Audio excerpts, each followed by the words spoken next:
Good morning, comrades. It is Wednesday, the 12th of May, 2021. This is your daily Good Morning, Comrade. What is up? We got Ginny and G Wolf in the chat. You have a problem typing since he's God's sidekick on Dark Matter 2025 video for about 10 years now? What does that mean? I don't know what that means.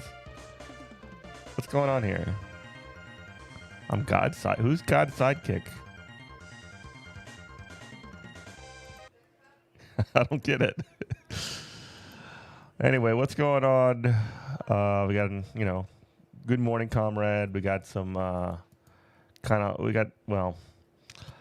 was going to say we got some great stories today, but we have some, we have some stories today.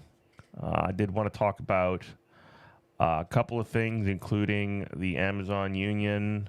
There's still, bombardment of, Palestinian, eviction of Palestinian homes, and now apparently the murder of Palestinian leaders by Israeli officials. Also in India, looks like COVID's getting worse, which is not good. And the Republicans want to create, or some Republicans, apparently more than 100, want to break off from the mainstream Republican Party and form a third party. That's kind of like what's going on today, and more on your daily Good Morning, Comrade. What is up, folks? It's not rainy here. I'm a little off my game today because woke up to finding out my mother-in-law's cat had died. So a little bit of a weird time. I had to deliver the shovel over there, and it's just not good. So I'm going to be kind of in a weird mood today. So pardon me for that. Other than that, things are cool. You should probably check out the episode that we did on Tuesday. No, I'm sorry, it was Monday night. We recorded with Brendan O'Connor. He is a writer for Strike Wave. He has a new article in the Baffler called "When the Party's Over." He sort of talks about the left post, Bernie's what they called 5-year war. We kind of contextualize a lot of the stuff about force the vote in there as well. So there's quite a bit to kind of get into with that conversation.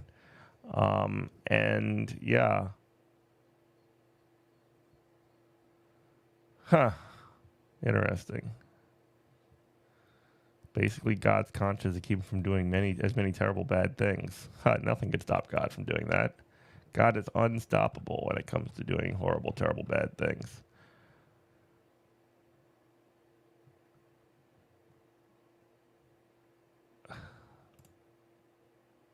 Undefeated, untied, and the champ. The champ. All right. So let us start by looking at this.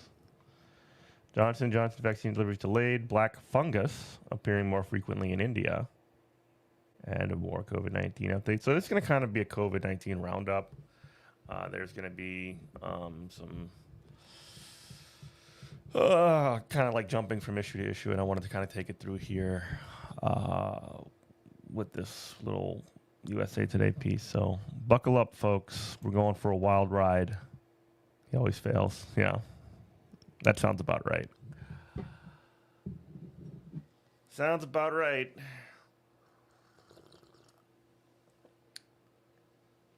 So black fungus in India. Yikes. What is going on here?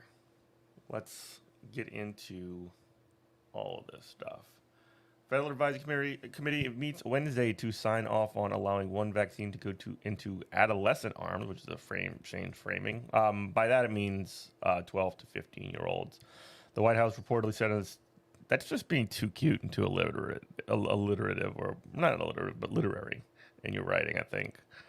The White House reportedly said on a call that states won't receive any doses of another next week. White House official told governors on a private call Tuesday that a new supply of Johnson & Johnson one-dose shot wasn't immediately available for ordering. Politico reported citing 4 sources it did not name. The vaccine output has been limited since the authorization late in February, not to mention the giant pause that they had to do on the Johnson & Johnson because of purported, I think it was 7 in 1 million people were getting a blood clot, which is kind of I don't want to undersell, people getting ill from something, but it's such a small number that it's really difficult to make that connection. What the hell? To make that connection. So, yeah. The vaccine output has been limited since the authorization in February. In February, federal health officials paused it for 11 days. But the Food and Drug Administration has granted emergency use authorization to Pfizer. It worked out. It was 1 in 1 million. Wow. Literally 1 in a million shot. That is such a small number, and it's such a small number that it's difficult to prove that the disease, it's impossible to prove. So small. Anybody can just have a blood clot in that number. Is that 1 in 1 million more that would normally have a blood clot? I don't know. But the Food and Drug Administration has granted emergency use authorization to Pfizer BioNTech vaccine for children 12 to 15, and a new cities offered shots less than 24 hours later. Most, however, are waiting for federal advisory committee that meets Wednesday to sign off on the move. So there's still reasons that states are going to slow roll the vaccine, of course. That always kind of keeps happening. Cancun is highly concerning surge. Cool. Spring breakers, baby. Despite improvements across most of Mexico, Cancun is having a party, and now we're getting actually there was a all gas no brakes. It was about Channel 5 now video just showing some spring breakers. I think it was in Miami. Absolutely wild how people are just handling it. It's just like a regular spring break. The Massachusetts Department of Health reported 0 new deaths in the entire state Tuesday. That's good. 3 million residents in Massachusetts fully vaccinated. Justin Trudeau says almost 50% of eligible adults in the country have received at least 1 shot of COVID. Wow. That's better than here. Is that true? Canada? Trudeau's saying this, so maybe that's... I thought they were having problems in Canada. Just 11% of American adults who remain unvaccinated for COVID-19 say they definitely will get the shot. Yikes. While 34% say they definitely won't, according to a news poll by the Associated Press. Another 27% say they probably will, and 27% say they probably won't. So much for herd immunity. So, according to Ginny, the NHS is saying it's 1 in 1.4 million we're getting the blood clot. That number's getting smaller, it seems. Again, that's just how can you differentiate that from just anybody who gets blood clots? The U.S. has more than 32.7 million confirmed cases and 582,000 deaths, perhaps, according to Johns Hopkins. That's a typo. Global totals over 159.3 million cases and 3.31 million deaths globally. Yeah. 334 million vaccine doses have been distributed in the U.S. And most of them done by the CDC. So we're getting closer. Again, we're not going to get the herd immunity, but there you go. There's a black fungus happening in India now. It's coming along with COVID. So That's a big yikes. Rare, life-threatening fungal infection is appearing and more frequently in India's COVID patients, while coronavirus cases soar to more than 350,000 cases per day. Holy shit, dude! That is like absolute, like just mowing people down. Like just, I mean, there's, what? Maybe it's over a billion people in India. However, I mean, that is just an insane clip. How is that possible?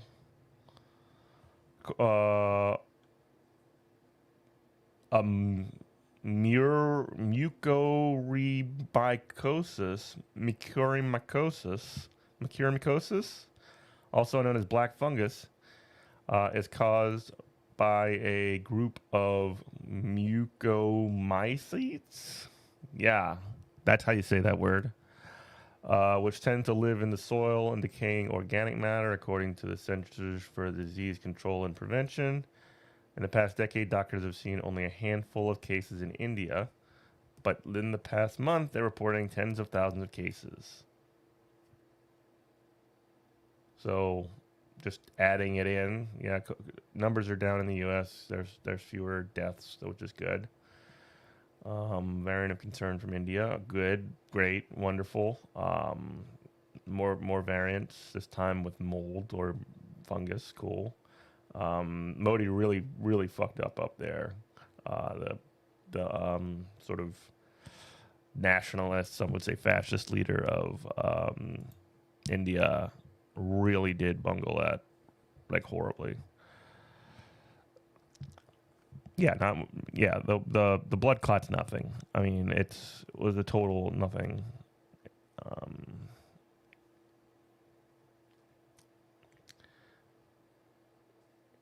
9 state. Oh, this is my favorite right here.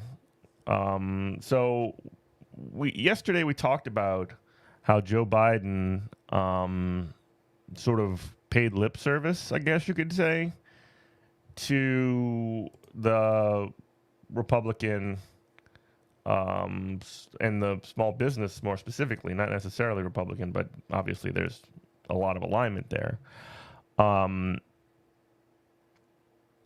There is so he paid sort of like a lip service to say, hey, we're going to make sure that people are not cheating the unemployment system, and then almost immediately after that, different governors from different red states, Alabama comes to mind, basically said, yeah, we're not going to take this extra unemployment insurance money, this extra $300. We're ending that now.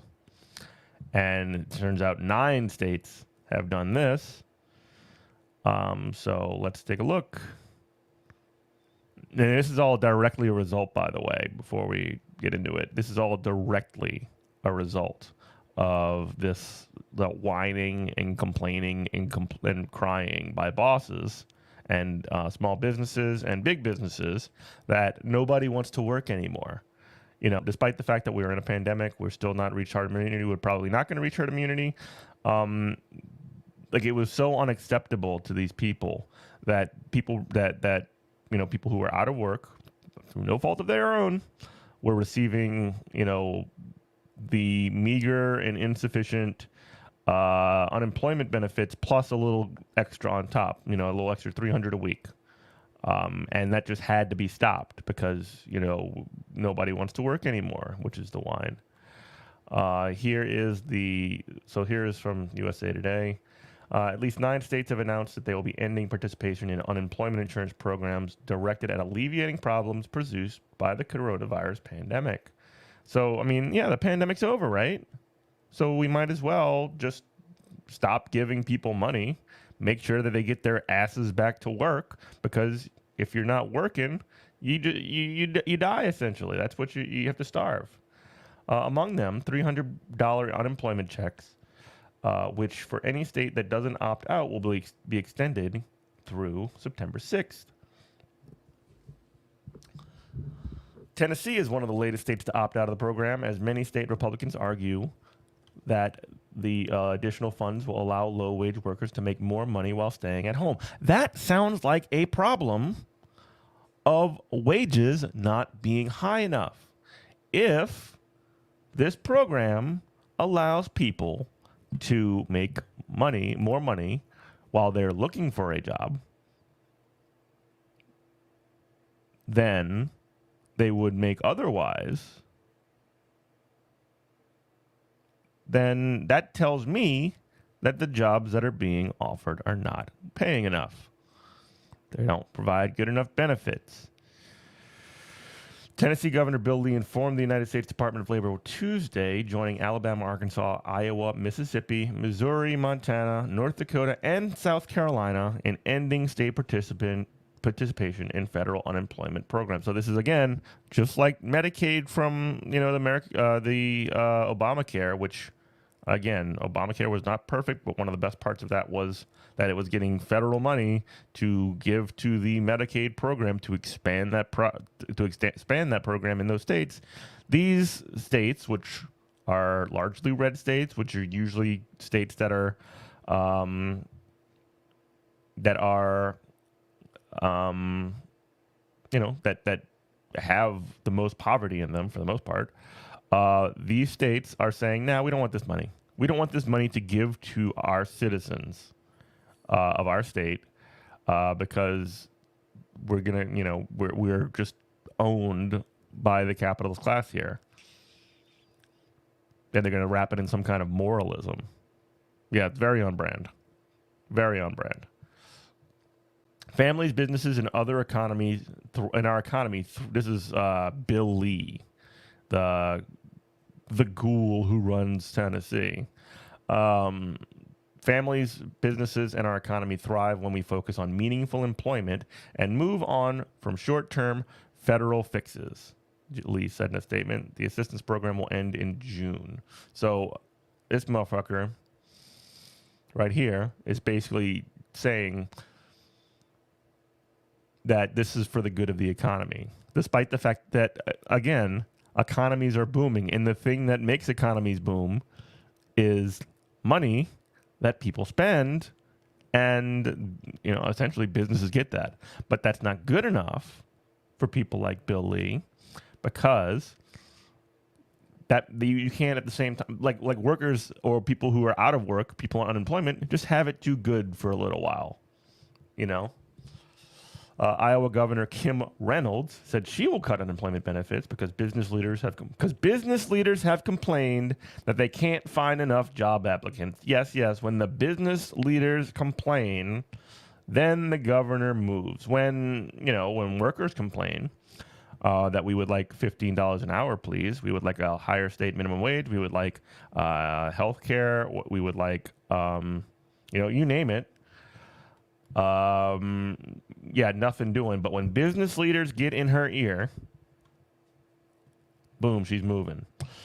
Tate Reeves said he came to the decision after several meetings with small business owners. Yeah, that's who they talk to.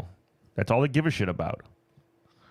It's become clear to me that we cannot have a full economic recovery until we get thousands of available jobs in our state filled. It's such bullshit.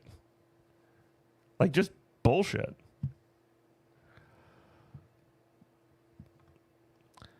But others pointed to worker shortages and labor issues threatened to restrain the pace of economic growth. Many Republican experts blame it on the unemployment benefits.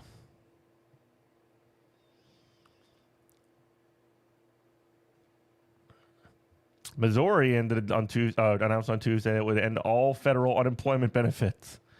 And Governor Mike Parsons said that continuing these programs, quote, only worsens the workforce issues we're currently facing. What does that even fucking mean? Like, that means if you want a job, you can have it. Apparently, if your bosses are complaining about like the unemployment rate being too, but the problem is, you see, workers are in too strong of a position. If they can negotiate to drive to drive wages up, that hurts businesses, apparently, according to him. Because the option is never to raise wages. The option is never to raise wages. The option is never to increase benefits. The option is never to do anything that would actually benefit the worker. The real solution cutting them off, putting them in a worse position.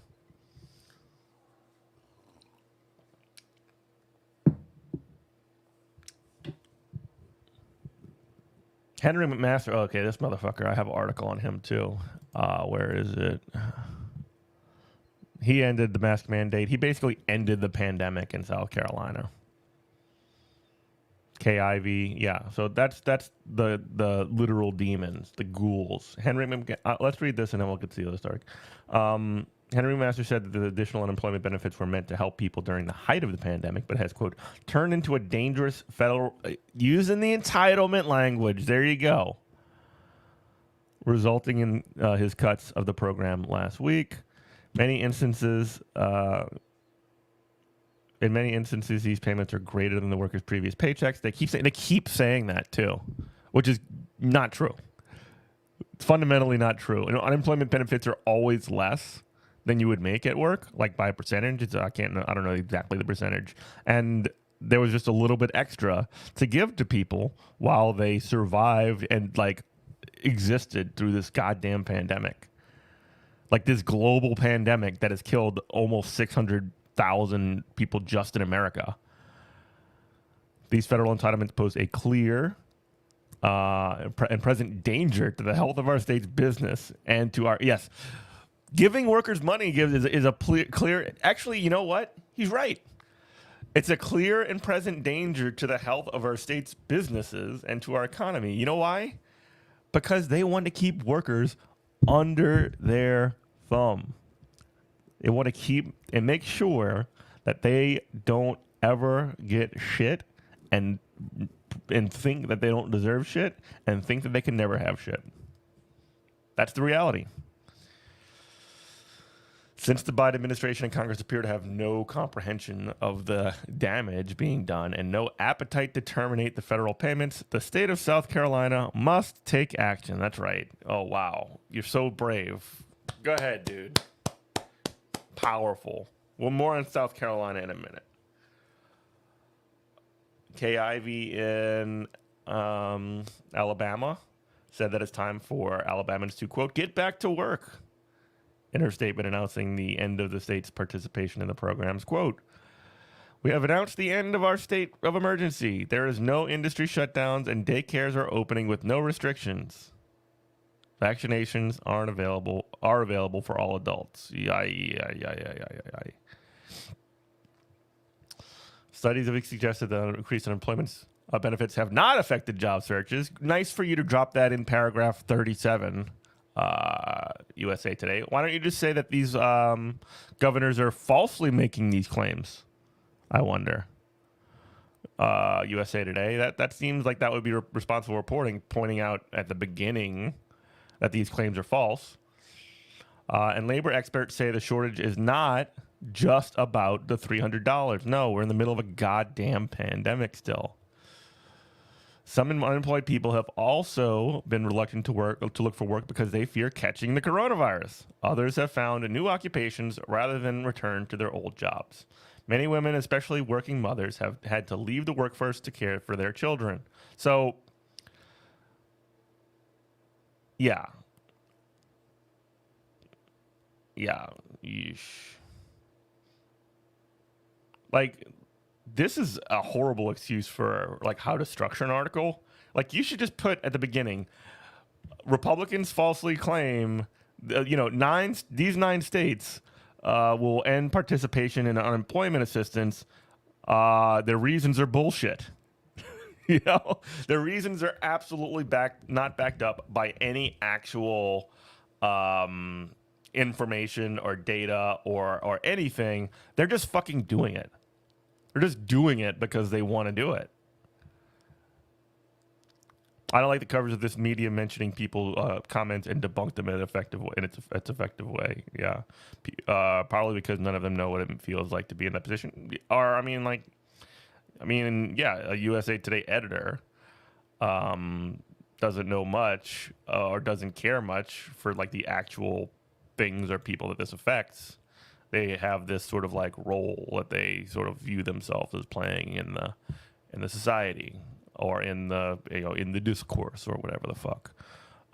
Here's Bo, the fifth column. He's got some comments on this. I wanted to check him out, see what he had to say. He's usually pretty good on this. Well, howdy there, Internet people. It's Bo again. So today we are going to talk about unemployment, wages, and a labor shortage. You have companies all around the country right now saying, hey, we can't get people to come back to work because they have unemployment, and we're not going to pay more than that.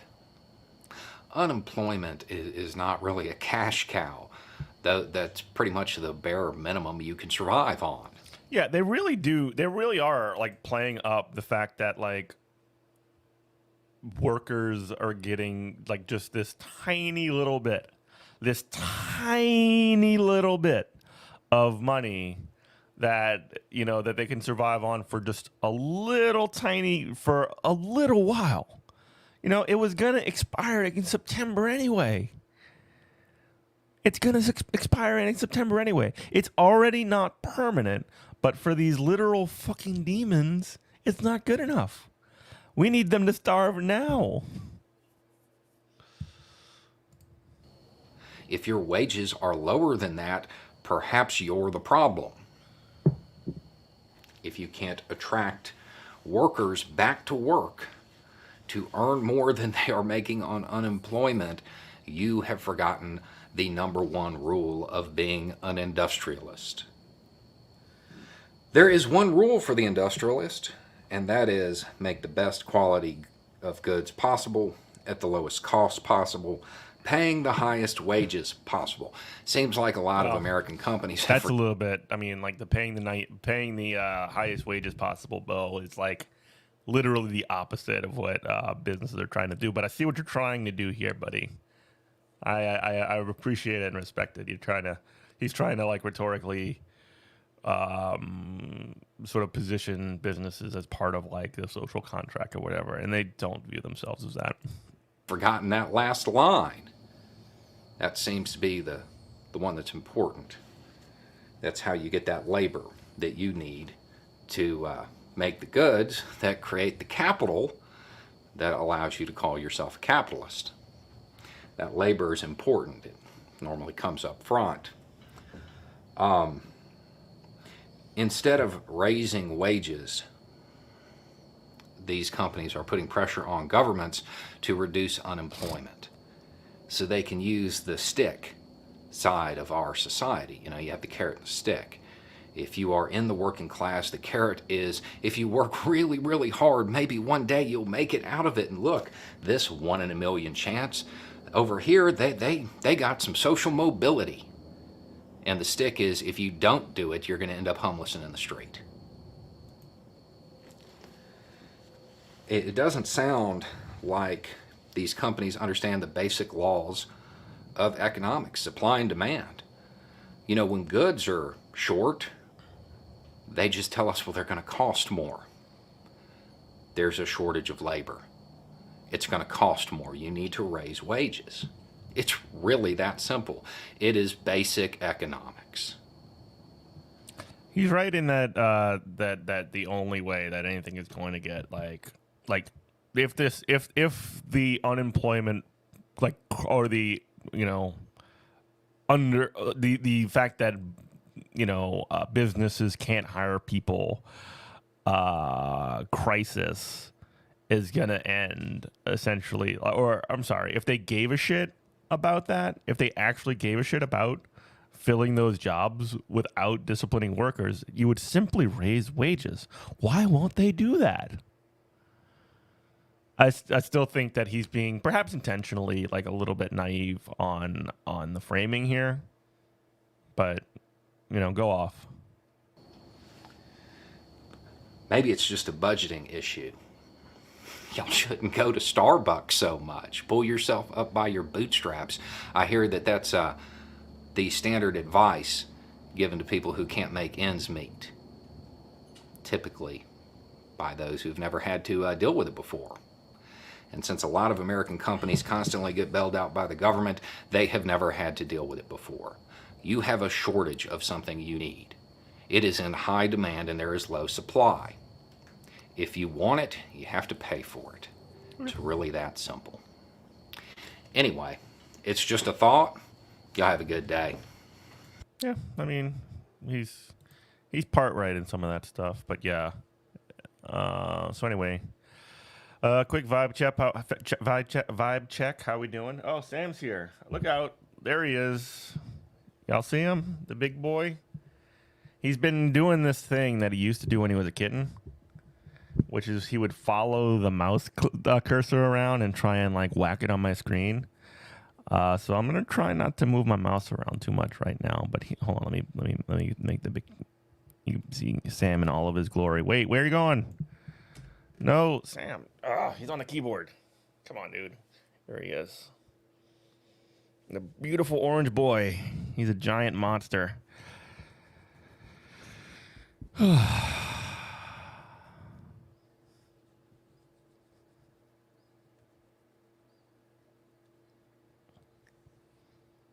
He's my buddy.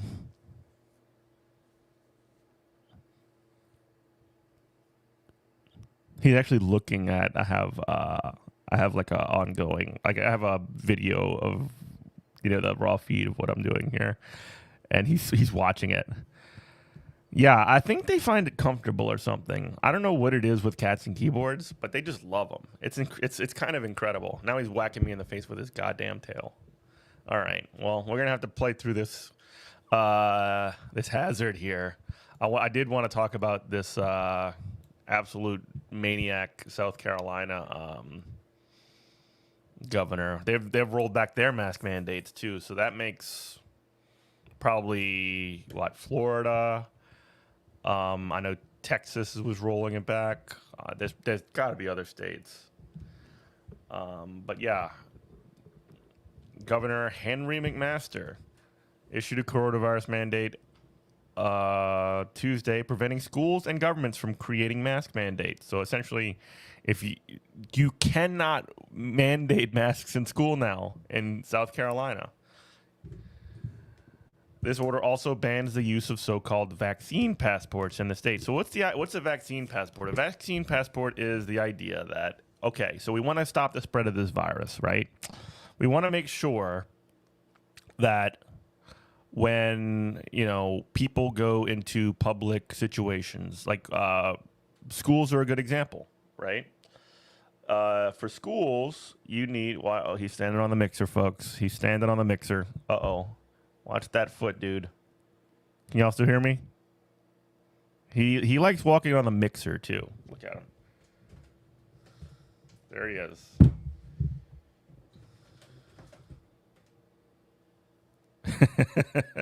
Let's try and play through. Yeah, so essentially, to do things in public, you need to be vaccinated. That's basically the idea, and you have that little vaccine card saying, hey, I'm vaccinated.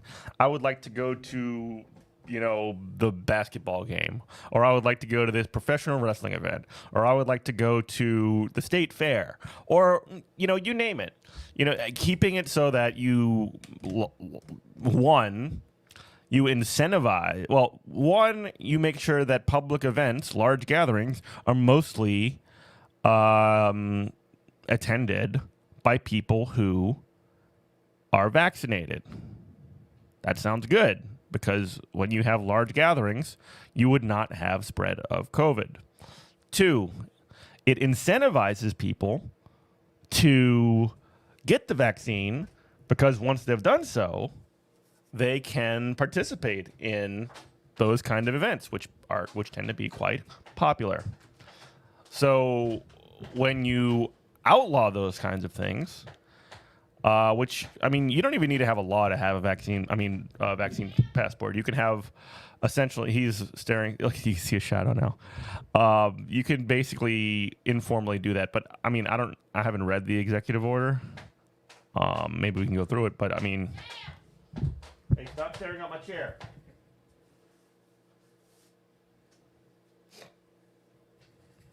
But definitely he can outlaw that in public places. If I have a private business, I can definitely do that.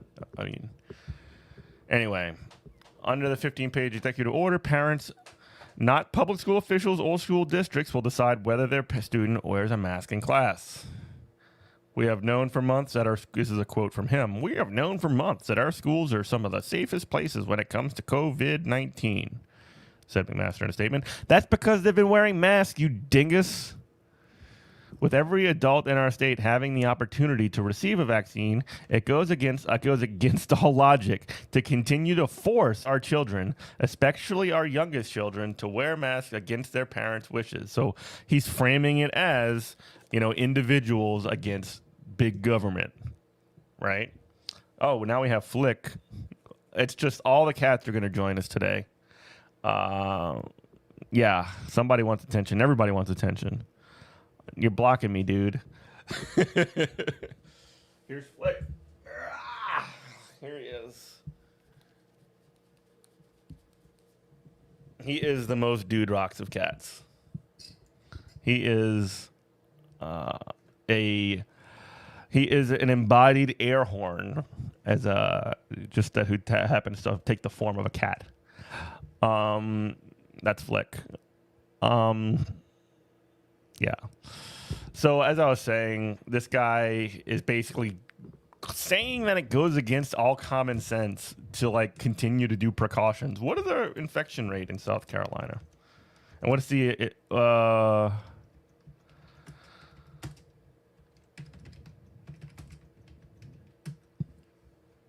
might be in this article. Yeah, their numbers are down in terms of infections, but still. The fact that it's not as bad as it was in February is, not really an indication that this whole thing's over. Numbers went down last summer, too, at least for a little while, relative to what it could have been. But, yeah.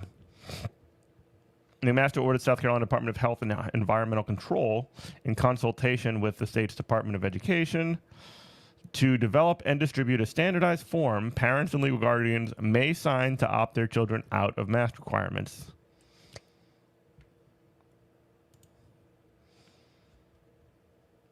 County or local governments in South Carolina are also explicitly prohibited from relying on earlier public health orders or using a state of emergency to require masks. Everybody knows what we need to do to stay safe, including wearing a mask if you're at risk of exposing others. But we must move past the time of governments dictating when and where South Carolinians are required to wear a mask, McMaster said, maintaining the status quo. Wow. Turning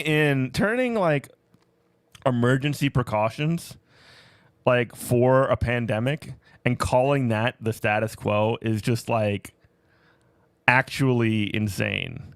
We are in a very specific, very special circumstance where it having to deal with an actual emergency. And this motherfucker's going to call it the status quo.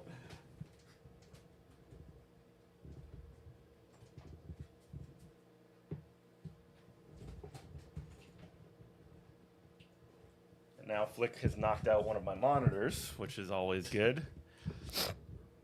These cats really upped the degree of difficulty for this show. I tell you what.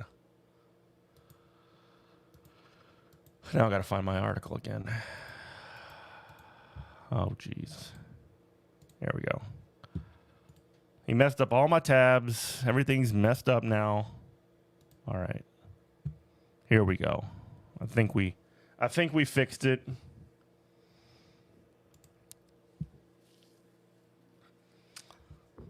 Tuesday's executive order also explicitly prevents, quote, any local government, state agency, state employee, or political subdivision of the state from requiring residents to provide proof of the vaccination status. Vaccine passports have been pitched as a way to allow people to show proof of immunization from COVID-19 to gain access to certain events, businesses, or travel. McMaster called it un-American to its core. He really wants to he wants to use American language, like patriotic language, and also be extremely against the U.S. government. That a thing about conservatives always fascinates me. it only applies when they give a shit, like when they care, or when it benefits them. I mean, obviously, like that's gonna happen. Shoot a link in Discord, Ginny. I didn't see about that.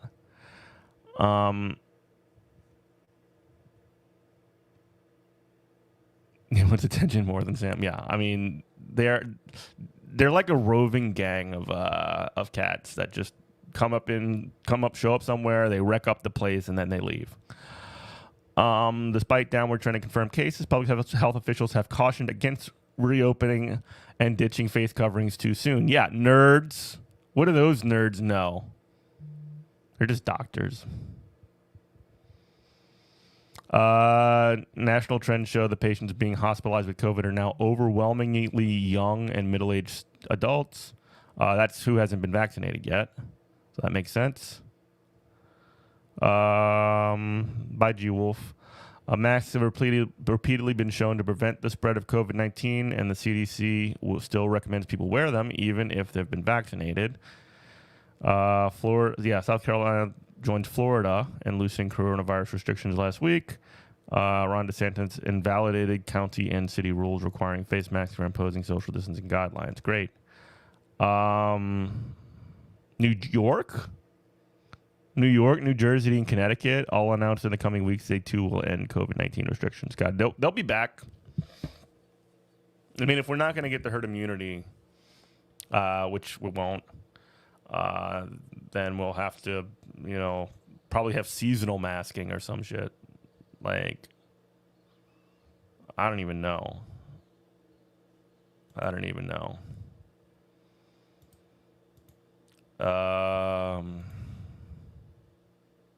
Yeah.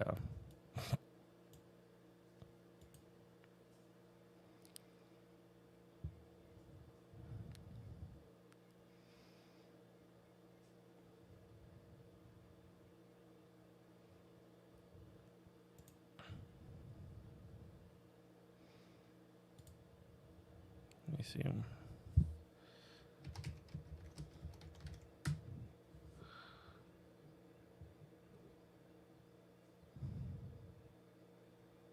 One of the wild things that I keep seeing, like as I look at Amazon Union stories, that's what we're going to be talking about next, by the way. But like, Amazon is so good at just spamming the top headlines. So much so to the point where, like, if you Google Amazon Union, basically like stories about Amazon's like newest fulfillment center that's opening up and bringing 1,500 jobs to the Miami area is the like top story, which is like kind of shocking. All right, here we are. This is from Reuters. This is from a couple of days ago. Well, that one too old. Let's do this one. All right.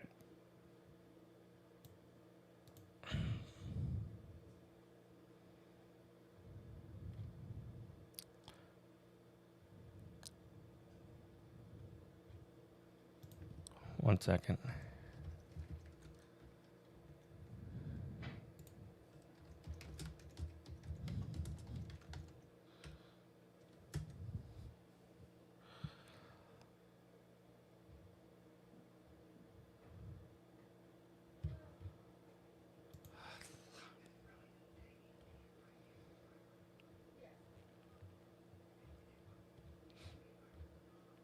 All right.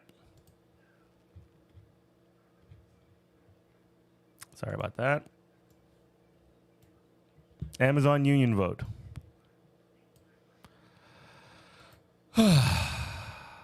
Link on Discord. Not a lot of info. This isn't something new from Bezos. This is sort of more of a. This is more of a. More of the same. Like, this has been happening for some time. This is sort of like a. How do I put this? It is a kind of post-mortem on what happened in there, and also a legal case that so the Amazon, the Bessemer Union, the workers out down there from the Bessemer Amazon Union are appealing to the National Labor Relations Board and RWDSU, of course, as well. Some of the worst violations by Amazon in terms of union busting and breaking labor law in the course of the election. Just wanted to, get through some of that really quick. Testimony began this past Monday. RWDSU has 23 objections, range from Amazon installing a ballot collection box at the warehouse, allegedly giving the illusion that it controlled the vote, to threatening workers with pay cuts. If RWDSU is successful, there would likely be another election, but regardless of the outcome, the campaign has already succeeded in spreading awareness. That's what they're... So, they're kind of trying to declare victory just by saying that they cheated. It doesn't really work that way, but getting information out on why or how, Amazon does do union busting is a good thing. The role that the Bessemer Drive played was in part an attention-getting campaign and a way to get America to look at the conditions in these warehouses. This is a rep from RWDSU. It was still a very, very important drive representing a cultural shift in people thinking about and talking about Amazon. The campaign also laid bare Amazon's union-busting tactics, typical for many companies, like bombarding workers with anti-union messaging, including in the bathroom, and requiring them to attend captive audience meetings. Amazon, quote, this is a quote, Amazon has left no stone unturned in its effort to gaslight its own employees. We won't let Amazon's lies, deception, and illegal activities go unchallenged. This is Stuart Applebaum talking. He's the president of the Retail Workers, Retail, Wholesale, and Department Store Union. He's the president of that. Many of the tactics Amazon use are legal under current labor law, which is insane. This is why we need to pass the PRO Act. While the National Labor Relations Act is supposed to protect workers' rights to organize, companies rarely face significant consequences for union busting. I would refer you guys to my episode with Jacob Morrison from the Valley Labor Report to talk about this. But yeah, this is represent from RBSU, says that it's partly why the appeal hearing matters. Quote, it's imperative that we continue to pay attention to this, he says. It's a learning moment. We are learning what is legal and what is illegal. That's right. That is absolutely right. We're learning what companies do to suppress organizing. This needs to be public knowledge so that we understand why a law like the PRO Act is so important. Mwah.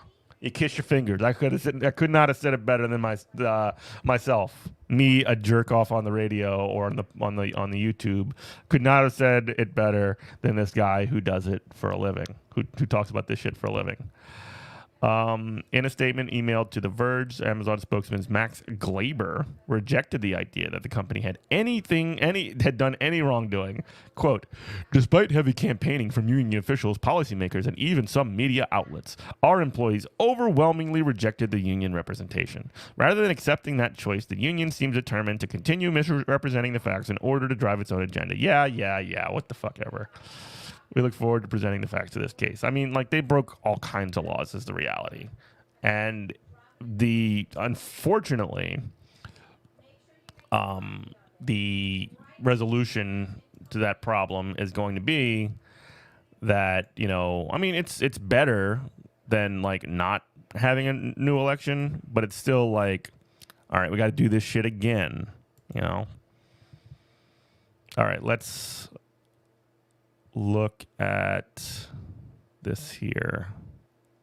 So I just wanted to give that update on Amazon Union. That started this week. It's very good news, I think. All right, this is a little short video from the BBC. School shooter. Not just an American problem now? I don't know. Police escaped from the school in Russia after a shooter opened fire inside the building. A number of children and adults were killed. How many? More than 20 other injured. Just some dude just walking up with high-powered rifle. 19-year-old suspect.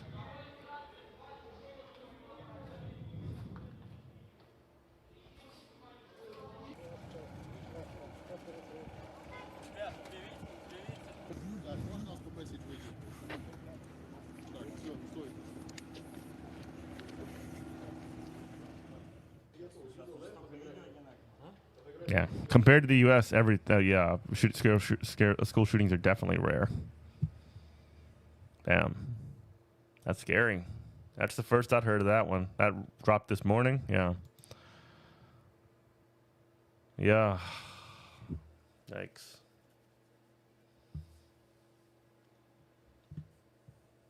I did want to talk a little bit about, well, let's look at this report about Republicans threatening this former third party. This kind of has happened multiple times already in the past. Amazon Sniper Ninja are scary. What do you think? There isn't much of an effort to, why do you think there isn't much of an effort to out them? What is Amazon Sniper Ninja? I don't know what that is. Maybe that's why. Maybe nobody knows what the fuck it is, so that you can't out something when you don't know what it is. More than 100 Republicans threatened to form a third party over Trump. More than 100, will sign a letter Thursday threatening to create a third party if the GOP doesn't break with former President Trump. This is, this is like the Never Trumpers. Oh, hilarious. Amazon Army Online.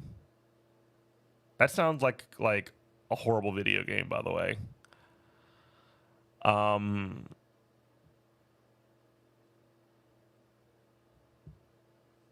So the anti-Trumpers are at it again.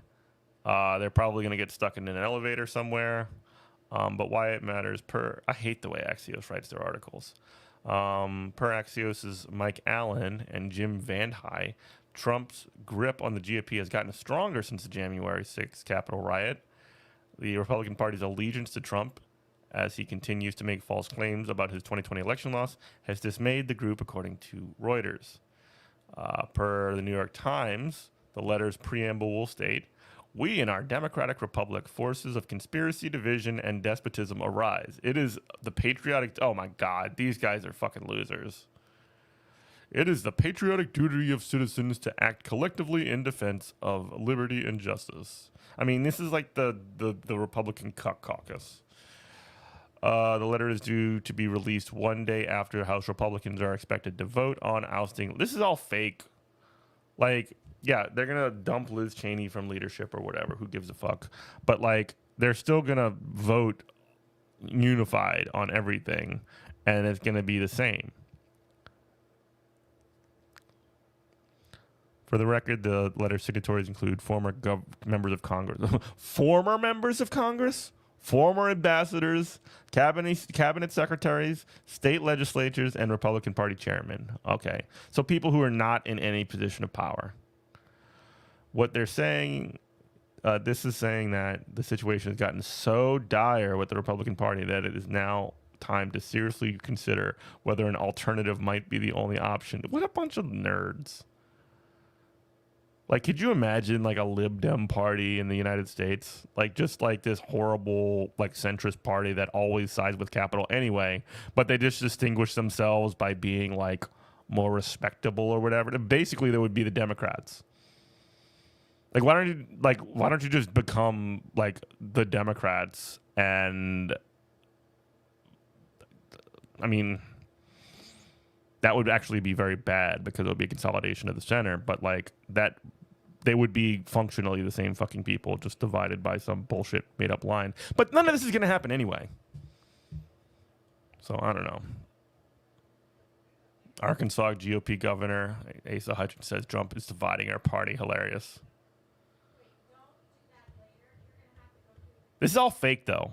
None of this is fake. America is the frog in the boiling water situation. I mean... we're about to get boiled, buddy. America is about to get boiled. I didn't. By the way, I didn't talk about the epic fail of the Labor Party, mostly because I don't know shit about it.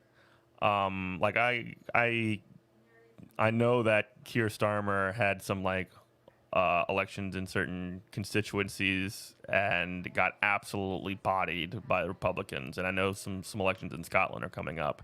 I mean, not by the Republicans, by the Tories, and basically Keir Starmer is just getting owned out of his ass. And basically blaming Jeremy Corbyn for it. I probably should find some stories to talk about on that because that's just kind of like very wild and very, very rich. If you got any, send it to me. But yeah, they got, Keir Starmer got dunked on and tried to blame Corbyn for it, which is just so fucking hilarious. Anyway, we didn't unfortunately get to the horror show that's happening in Gaza and Palestine right now.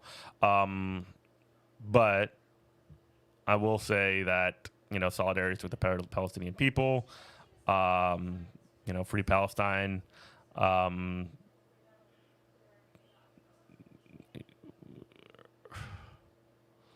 Everything that you see as far as reporting out there, and in terms of this is why I'm hesitant to kind of like report on this. I mean, I did talk about it a lot. Navarra, I'll check out Navarra. Maybe we can watch a video tomorrow, Friday. But on the Palestine issue, like finding media sources that aren't doing the bullshit like balance thing is really, really like difficult. I know that there are some that are better. I know Democracy Now! Is doing a pretty decent job, I think. But essentially, like what's happening there is that the Israeli government, which is facing like Benjamin Netanyahu is at the center of this, of course, but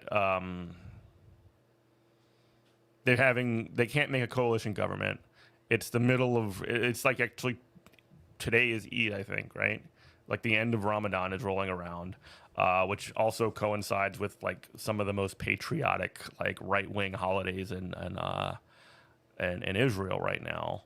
So like now is a perfect opportunity for Netanyahu to like rally the troops and try and like build a coalition government just by like evicting and murdering Palestinian civilians. So that's really what's happening right now. That's like the part of the story as I understand it, which is part of a larger project of just wiping out Palestinian people from Gaza and the West Bank. This is a particular neighborhood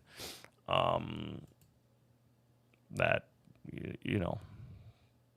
people are just being kicked out of their homes, and then when there's retaliation, which is like it's hard to tell people not to retaliate, with rocket fire, that immediately gets stopped by what Israel has is essentially a giant missile defense system where they can just shoot those rockets out of the sky. They very, very seldom get through, and when they do, they might do a little bit of damage. They might kill a few people, and then the response by the Israelis is, "Oh, we're going to airstrike, families. We're going to airstrike neighborhoods." So that's what's going on right now, and we'll keep an eye on it. But if any, it's really difficult to cover it with news sources because there's so much bullshit like balancing. Yeah, 75 years since 1967, basically. So it's difficult to get into that too much without somebody who is a lot more well versed in that, and without having like reliable media sources and coverage on that. Which again, the U.S. does a lot of this. Well, Palestine, the Palestinians are shooting rockets, while people are being like evicted from their home by the military and kicked out of their houses. Anyway, I'm gonna get rolling. That's gonna be it for today. This has been Good Morning Comrade. So for all of the cats who have helped me out today, I say goodbye.